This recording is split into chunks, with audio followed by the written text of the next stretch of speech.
American health, as we know, it's getting destroyed. Not to belabor this, but I think it's important to know where we're at and why we're here learning today on a Saturday. 74% of adults in America with overweight, obesity, close to 40% of children. 52% of adults, over half the country with prediabetes or type 2 diabetes. 30% of teens now. 1 in 36 children on the autism spectrum, up from 1 in 150 in the year 2000, 1 in 22 in California, 34% of young adults with a mental, emotional, or behavioral disorder.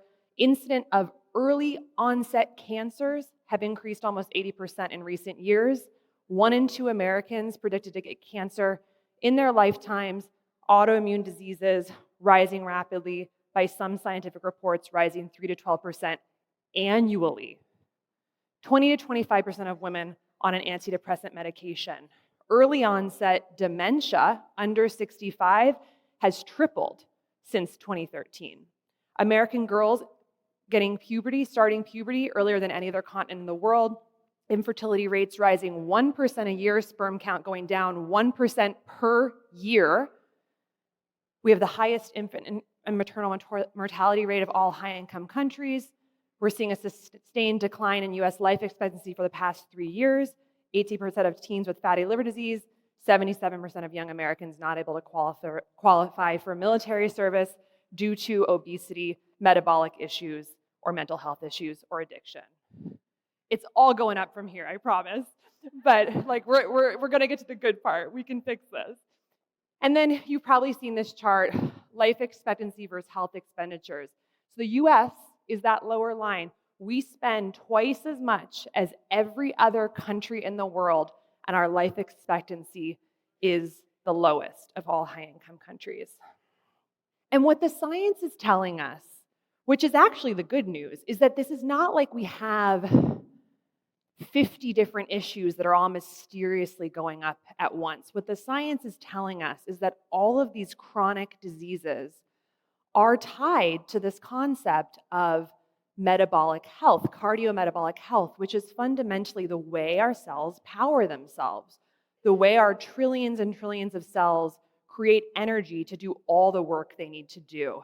And when we zoom out and look at this underlying factor of metabolism, metabolic health, recent research in 2022 from the Journal of the American College of Cardiology, based on 55,000 representative US adults, showed that 93.2% of American adults have poor, suboptimal metabolic health.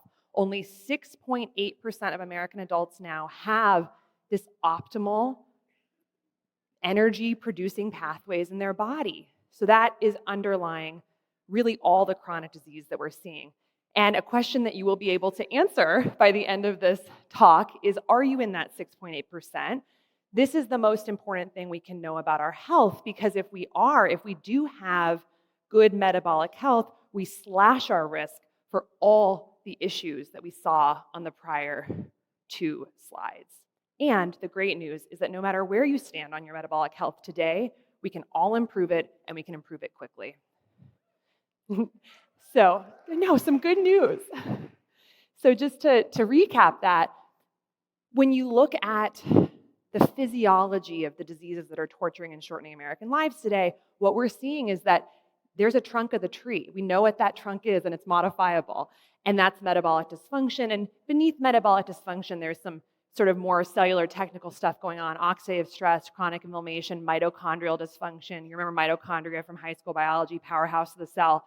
These things are these bidirectional, interlinked physiologic underpinnings to this problem with energy production in the cells. And of course, if you've got different cell types in the body that aren't making energy properly, not functioning properly, that can look like all sorts of different diseases, because what's happening in an underpowered ovary cell is obviously going to look like a different disease and symptom than an underpowered brain cell. So this core pathway is leading to things that look very different, but inside the cell on that invisible level, a lot of the same stuff's going on.